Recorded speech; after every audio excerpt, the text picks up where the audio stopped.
At that same time, that is, around the time when Surikov froze his baby, around the middle of March, I felt much better for some reason, and that lasted for about 2 weeks.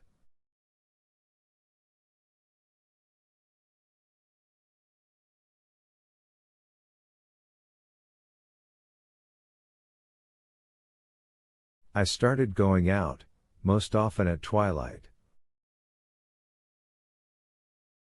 I loved the March twilight, when it turned frosty and the gaslights were lit. I sometimes walked far.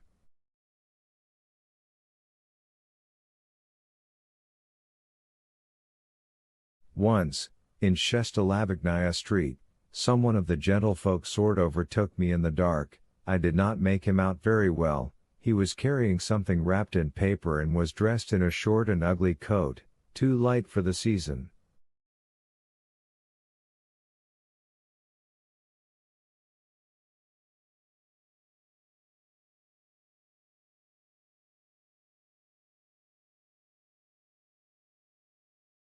When he came to a streetlight, some 10 steps ahead of me, I noticed that something fell out of his pocket.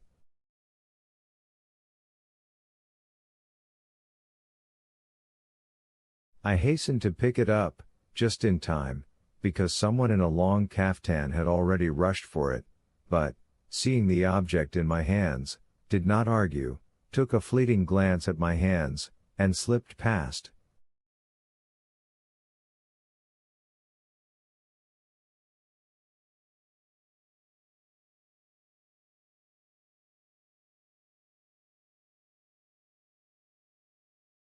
The object was a big Morocco wallet of old-fashioned design and tightly stuffed, but for some reason I guessed at first glance that there was anything you like in it, except money.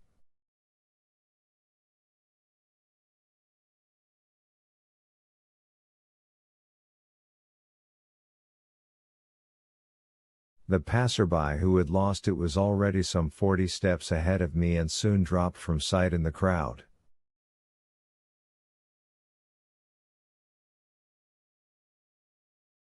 I ran and started shouting to him, but as I could only shout "Hey!"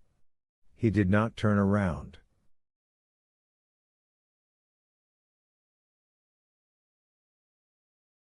Suddenly he darted to the left into the gateway of some house. When I ran into this gateway, where it was very dark, there was no one there.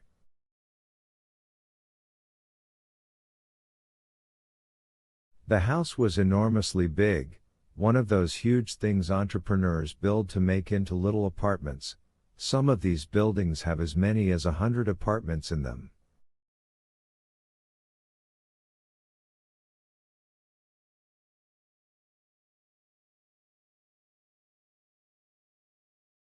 When I ran through the gateway, I thought I saw a man walking in the far right-hand corner of the enormous courtyard, though I could barely make out anything in the darkness.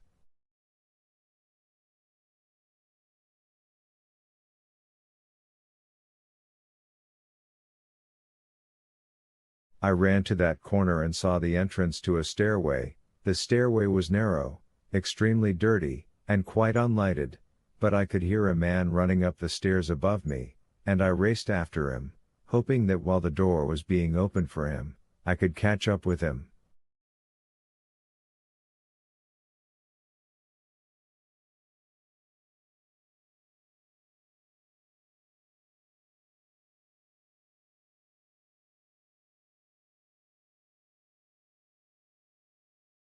And so it happened. The flights were very short, and there was no end of them, so that I was terribly out of breath. A door opened and closed again on the 5th floor, I guessed that from 3 flights down.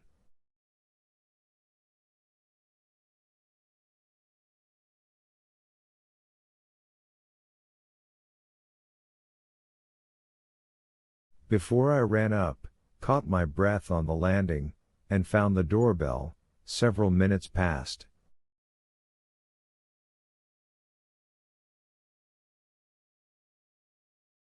The door was finally opened for me by a woman who was lighting a samovar in a tiny kitchen.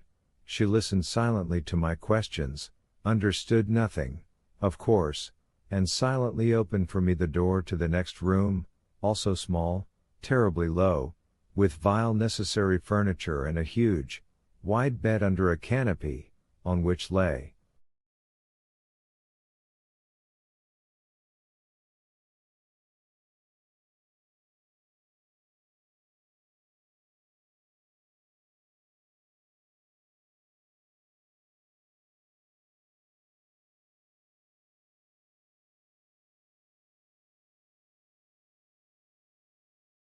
Terentiach, as the woman called to him, drunk, as it seemed to me.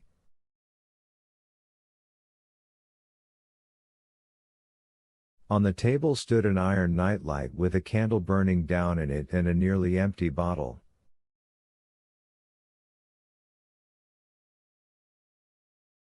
Terentiach grunted something to me lying down and waved towards the next door, while the woman left, so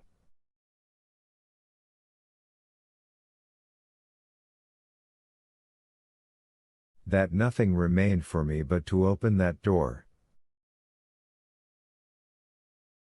I did so and went into the next room. This room was still smaller and narrower than the previous one, so that I did not even know where to turn in it. A narrow single bed in the corner took up terribly much space. The rest of the furniture consisted of 3 simple chairs heaped with all sorts of rags and a very simple wooden kitchen table in front of an old oilcloth sofa, so that it was almost impossible to pass between the table and the bed.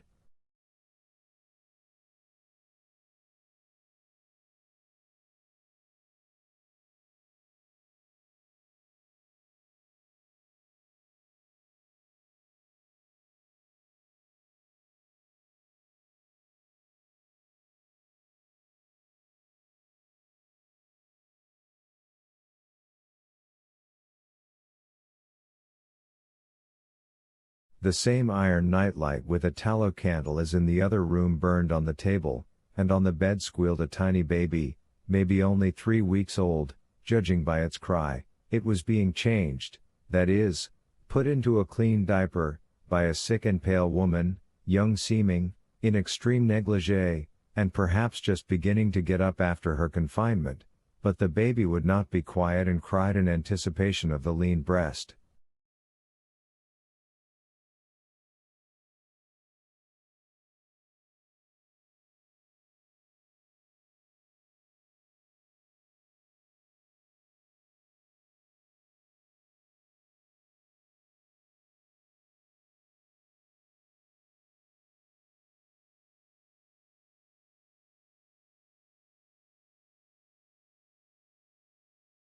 On the sofa another child slept, a 3-year-old girl, covered, it seemed, with a tailcoat.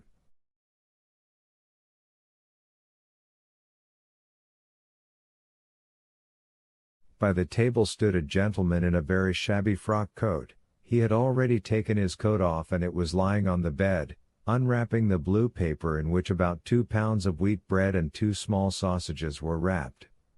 On the table, besides that, there was a teapot with tea and some scattered pieces of black bread.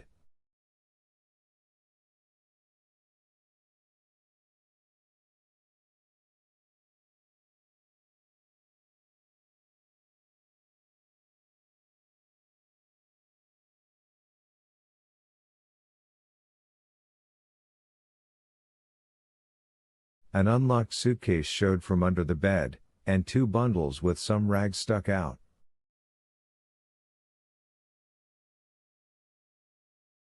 In short, there was terrible disorder. It seemed to me, at first glance, that both of them, the gentleman and the lady, were decent people, but reduced by poverty to that humiliating state in which disorder finally overcomes every attempt to struggle with it and even reduces people to the bitter necessity of finding in this disorder, as it increases daily, some bitter and, as it were, vengeful sense of pleasure.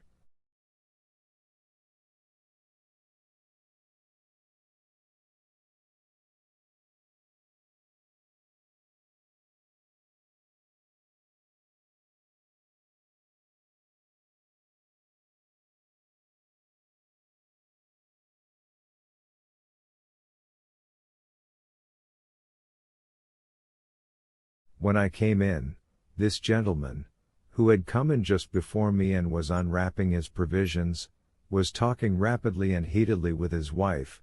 She, though she had not yet finished swaddling the baby, had already begun to whimper. The news must have been bad, as usual.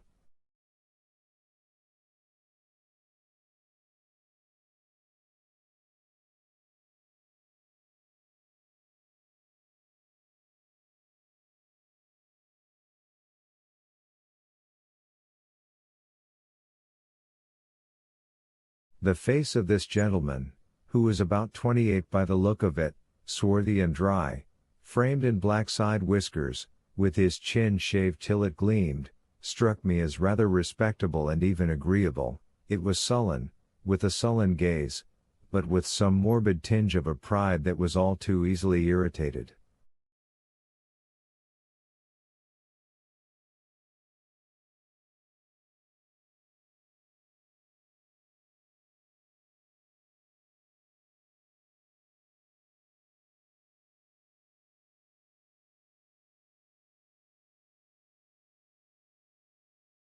When I came in, a strange scene took place. There are people who take extreme pleasure in their irritable touchiness, and especially when it reaches, which always happens very quickly, the ultimate limit in them. In that instant it even seems they would rather be offended than not offended.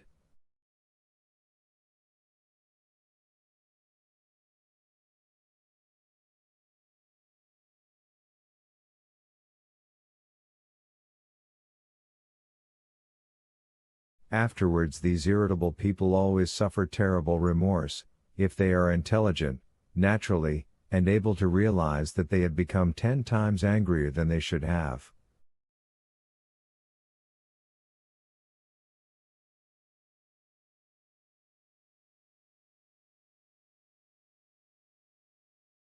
For some time this gentleman looked at me in amazement, and his wife in fright, as if it were dreadfully outlandish that anyone should come into their room, but suddenly he fell upon me almost in a rage. I had not yet managed to mumble even a couple of words, but he, especially seeing that I was decently dressed, must have considered himself dreadfully offended that I dared to look so unceremoniously into his corner and see all his hideous situation, which he was so ashamed of himself.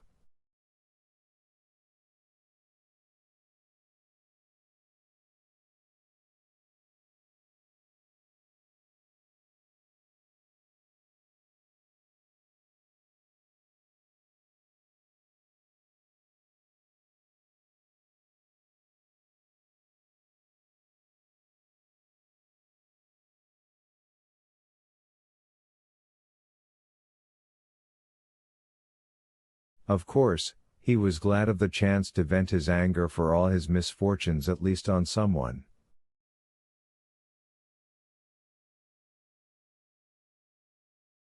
There was a moment when I even thought he would start fighting. He grew pale, like a woman in hysterics, and frightened his wife terribly.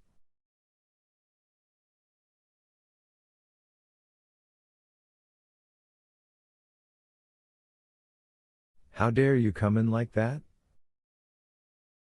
Out!" he shouted, trembling and even barely articulating the words.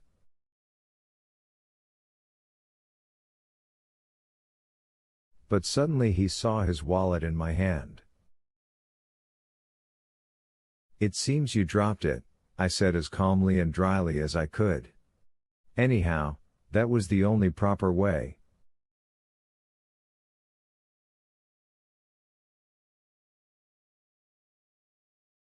The man stood before me totally frightened and for some time was as if unable to understand anything.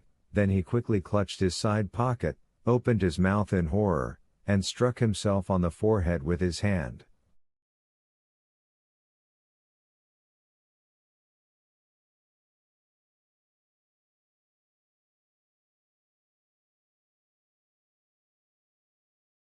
"God! Where did you find it? How on earth?" I explained in the briefest terms and as dryly as I could how I had picked up the wallet, how I had run and called out to him, and how, Finally, by guessing and almost groping my way, I had run after him up the stairs.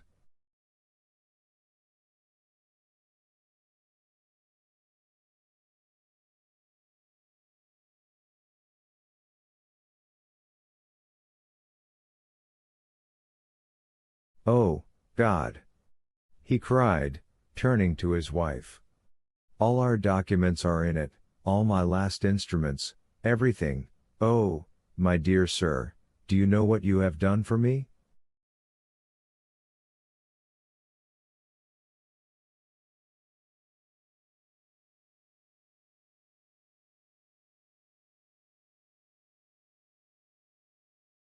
I'd have perished.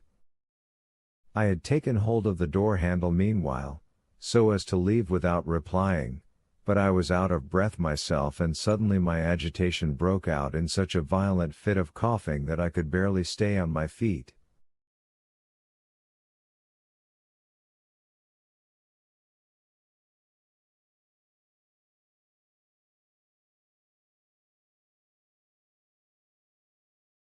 I saw how the gentleman rushed in all directions to find an empty chair for me, finally seized all the rags on one chair, threw them on the floor, and hurriedly offered me the chair and carefully sat me down on it.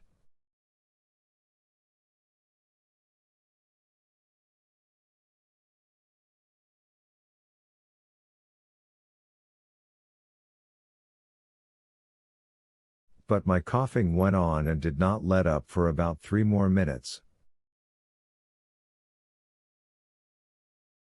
When I recovered, he was sitting next to me on another chair, from which he had probably also thrown the rags on the floor, and was studying me intently.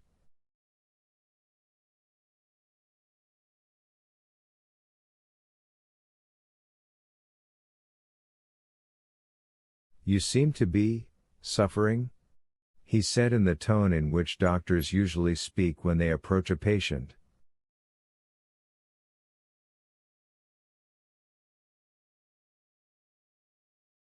I myself am a medical man, he did not say doctor, and having said that, he pointed to the room with his hand for some reason, as if protesting against his present situation.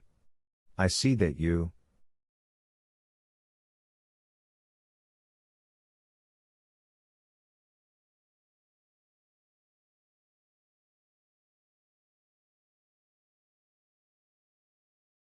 I have consumption," I said as curtly as possible and stood up. He also jumped up at once. "Maybe you exaggerate and, if measures are taken." He was very bewildered and still as if unable to come to his senses. The wallet stuck out of his left hand.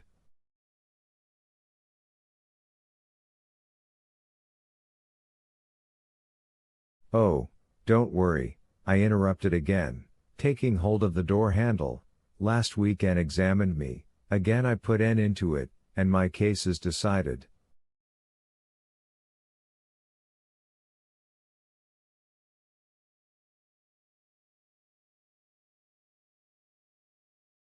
"Excuse me,